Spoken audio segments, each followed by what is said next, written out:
Hola, alumnos y alumnas de segundo año. En la clase de hoy de Formación Ética y Ciudadana revisaremos los temas de nación y Estado y plantearemos las características de la forma de gobierno del Estado argentino y la división de poderes. En la vida cotidiana es frecuente el uso indistinto de las palabras nación y Estado, como si fueran sinónimos, pero no lo son. Para llegar a una definición correcta de ambos términos, conviene enumerar los elementos que constituyen un Estado y los que conforman una nación. Todo Estado tiene un territorio, un espacio geográfico donde se asienta una población. El territorio es un elemento indispensable del Estado, ya que el gobierno ejerce su autoridad y las leyes tienen vigencia, es decir, deben cumplirse dentro de los límites territoriales. La soberanía territorial es una cualidad del Estado que consiste en no reconocer dentro de su territorio ninguna autoridad superior a las autoridades del propio Estado. El Estado tiene el poder o la capacidad para cumplir con su finalidad, organizar la convivencia de la población. El gobierno es el conjunto de las instituciones políticas que ejercen el poder del Estado a través de las personas que son los gobernantes. En una república, esas instituciones son el poder legislativo, el poder ejecutivo y el poder judicial. Más adelante vamos a detallar esto. El Estado tiene el poder de dictar leyes, hacerlas cumplir y sancionar a quienes no las cumplan, organizando de esta manera la convivencia de la población. El Estado es, por lo tanto, la organización jurídica basada en leyes escritas de una población que reside en un determinado territorio dirigida por un gobierno. Los miembros de una nación comparten un idioma, usos, costumbres, tradiciones, creencias. Muchas veces practican la misma religión y tienen un origen étnico común. Antes se le hablaba de racial. Estos dos últimos elementos no son indispensables, ya que existen muchas naciones integradas por personas de distinto origen racial y que practican diferentes cultos.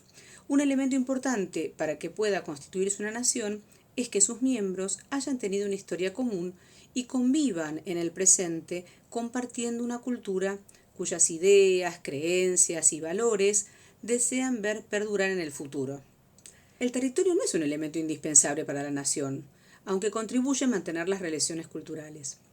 Ejemplos de nación sin territorio, son el pueblo judío antes de constituirse el Estado de Israel en 1948, esto lo estudiamos desde la Edad Antigua, con sus raíces religiosas y culturales, y el pueblo gitano, ¿no? Como por ejemplo.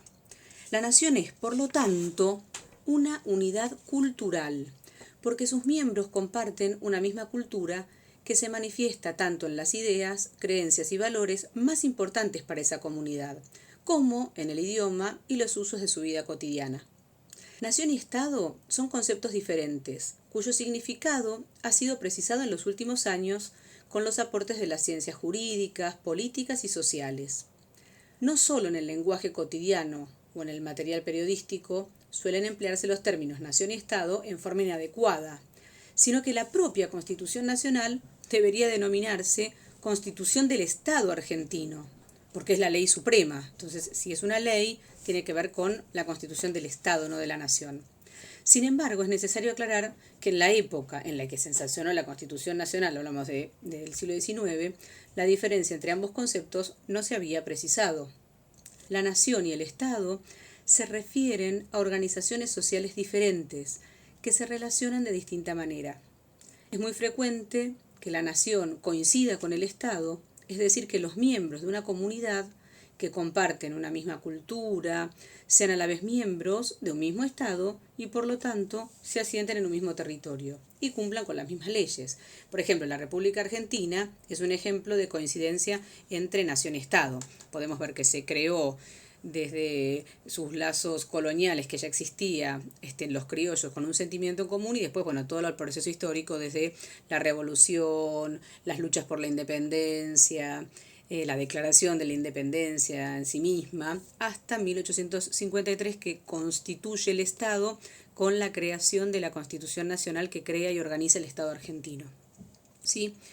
Bien, ejemplos de estos temas pueden ser, ¿no? Donde haya más complejidad, no como en el caso argentino que coinciden nación y Estado, sino la división de Alemania en dos estados.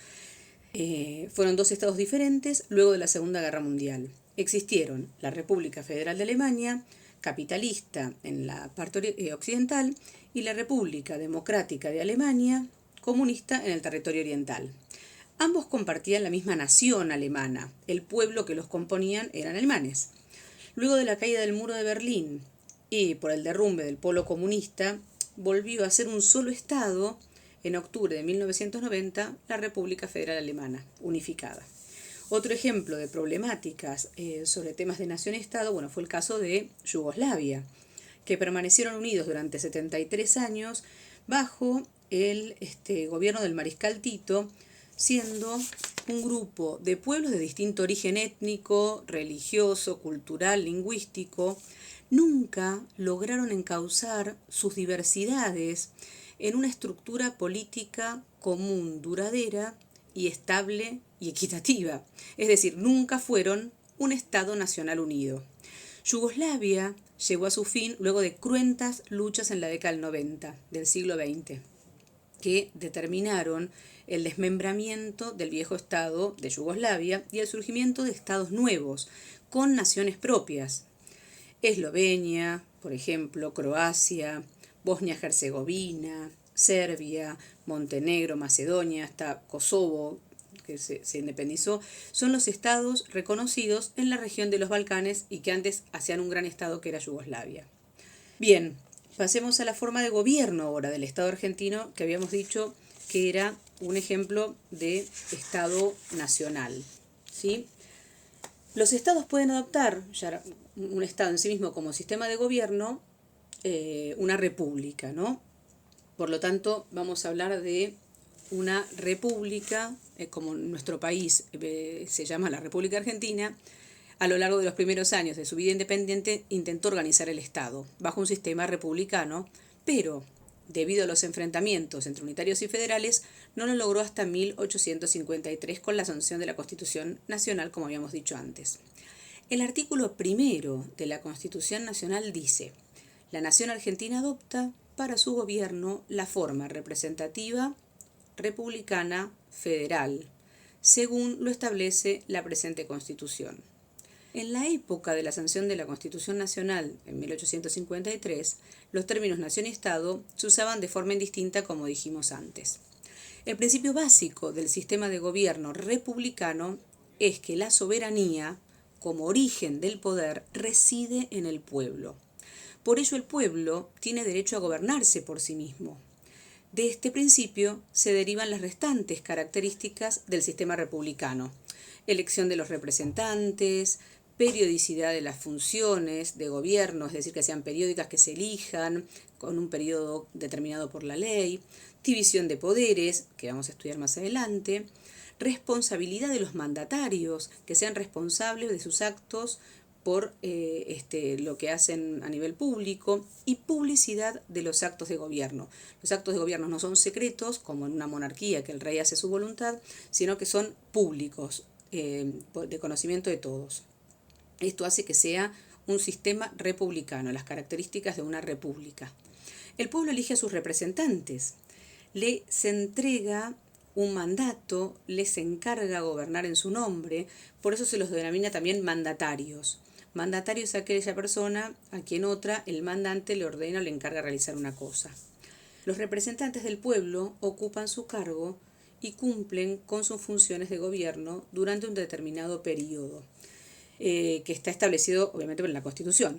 Terminado ese periodo, se realizan nuevas elecciones en las cuales el pueblo tiene derecho a elegir a otros representantes o a renovar el mandato de alguno de los representantes si la Constitución permite su reelección inmediata. La división de poderes en poder legislativo, poder ejecutivo y poder judicial evita la concentración del poder en una sola persona o grupo y permite el control de cada poder sobre los otros dos. Se habla de equilibrio de poder y control de poderes. Los representantes o mandatarios deben publicar sus actos de gobierno para que el pueblo pueda conocerlos y saber si están cumpliendo con su mandato. Además, son responsables de sus actos de gobierno ante el pueblo que los eligió. En las repúblicas contemporáneas se agregan otras dos características: la existencia de una constitución escrita y la formación de partidos políticos que proponen proyectos y candidatos para que el pueblo elija. Sistema republicano no es equivalente a un sistema democrático, pero ambos principios están relacionados. Un sistema republicano es democrático cuando todo el pueblo puede participar en el gobierno del Estado eligiendo y siendo elegido. La palabra democracia no aparece en el artículo 1 de la Constitución Nacional, donde se establece la forma de gobierno. Pero esto está bien aclararlo, ¿no? Que el principio democrático está implícito al establecer la forma representativa y en los artículos que se hace referencia a los mecanismos de elección de los distintos cargos. Es un sistema democrático, la participación del pueblo es indirecta, o sea, participa el pueblo, pero a través del voto de sus representantes, o también puede ser semidirecta, ¿no? Hay otros artículos que vamos a estudiar más adelante, como el artículo 39 y el artículo 40, ¿sí? Como la organización interna del Estado, la Constitución Nacional también establece el régimen federal, nos faltaría, dijimos representativa, republicana federal, esa forma de gobierno, ¿sí?, por la cual cada provincia posee la facultad de tener un gobierno elegido por los ciudadanos que habitan su territorio y de dictar su propia constitución y las leyes provinciales de acuerdo con la Constitución Nacional y las leyes nacionales. Están subordinadas a la Constitución Nacional. En el momento de sancionarse la Constitución Nacional para constituir el Estado Nacional, las provincias delegaron a través de sus representantes determinadas funciones en el gobierno nacional. Por ejemplo, la conducción de las relaciones exteriores y la defensa del territorio. Por eso, las provincias que son miembros del Estado Nacional son autónomas, pero no son soberanas. ¿Qué quiere decir eso? Es decir, que al ser federal, las provincias poseen autonomías, pero no son independientes, como lo sería un Estado. La provincia, sino es autónoma porque se encuentra subordinada al gobierno nacional y las constituciones provinciales no pueden contradecir a la Constitución Nacional. El último tema de la clase de hoy es la división de poderes, que se deriva del tema de la forma de gobierno republicano, ya que la esencia de la república es la división de poderes, ¿sí? En las repúblicas democráticas, los gobiernos surgen por decisión popular. Una vez instituidos, que han asumido sus funciones, quedan investidos de la autoridad pública, es decir, tienen la facultad de ejercer poder legítimo sobre el pueblo a quienes representan.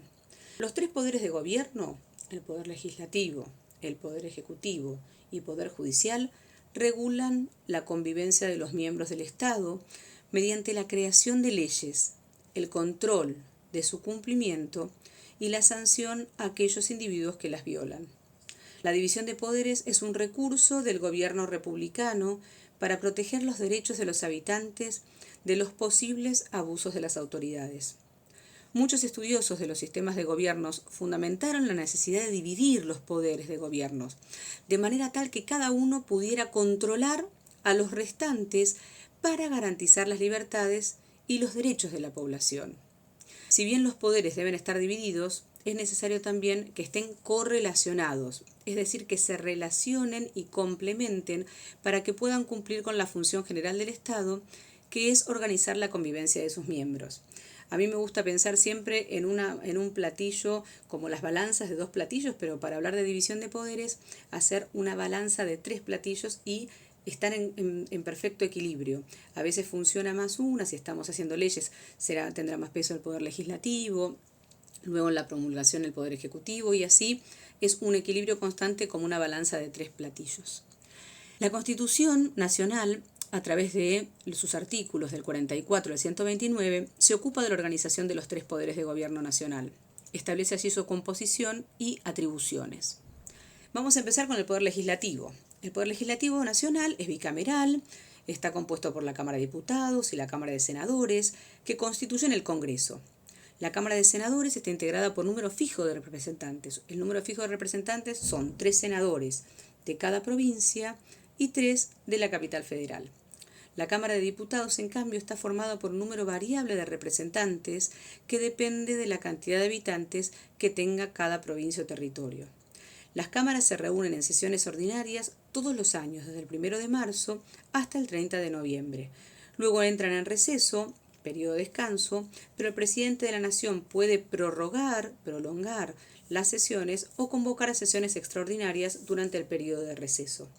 El tratamiento, la discusión de una ley puede iniciarse en cualquiera de las dos cámaras, excepto las que se refieren a contribuciones y reclutamiento de tropas, cuya iniciativa corresponde exclusivamente a la Cámara de Diputados. Pero debe contar con la aprobación de las dos. Este sistema asegura una consideración más detenida de las ventajas e inconvenientes de una norma. Al Poder Legislativo Nacional le corresponde además el tratamiento de las leyes generales para toda la República Argentina, arreglar definitivamente los límites del territorio y fijar los límites internos de las provincias. El Poder Legislativo ejerce control sobre el Poder Ejecutivo cuando lo autoriza para declarar la guerra o hacer la paz y aprueba o desecha tratados celebrados con otros estados. Aunque la administración de las rentas del Tesoro Nacional le corresponden al Poder Ejecutivo, es el Congreso quien anualmente fija, mediante una ley, el presupuesto para el año siguiente, estableciendo el monto de los ingresos y de los gastos del Gobierno Nacional. Otra importante función de control puede ser ejercida por el Congreso sobre los integrantes de los otros dos poderes de gobierno mediante el juicio político. En este juicio, la Cámara de Diputados ejerce el derecho a acusar, hace como de fiscal, y el Senado es el que hace de juez, el que juzga. ¿A quiénes puede hacerlo? Al presidente, al vicepresidente, a ministros de la Corte Suprema, en caso de mal desempeño o delito en el ejercicio de sus funciones y aún por delitos comunes. El fallo de culpabilidad trae como consecuencia la destitución del acusado. Pasamos ahora al Poder Ejecutivo. El Poder Ejecutivo es desempeñado por un ciudadano con el título de presidente de la Nación Argentina, de acuerdo con la Constitución Nacional. El vicepresidente solo ejerce funciones ejecutivas en caso de ausencia, enfermedad, muerte, renuncia o destitución del presidente. El presidente de la República es jefe supremo de la Nación, jefe de gobierno y responsable político de la administración general del país. Al Poder Ejecutivo le corresponde promulgar las leyes sancionadas por el Congreso, es decir, las hace obligatorias publicándolas. ¿Dónde las publica? En el boletín oficial, y ahí tienen vigencia de ley. Puede también vetarlas, rechazarlas, aunque si ambas cámaras insisten en confirmar la ley con el voto afirmativo de 2/3 de sus miembros, la aprobación común solo exige el voto afirmativo de la mitad, más 1, el Poder Ejecutivo debe promulgarla.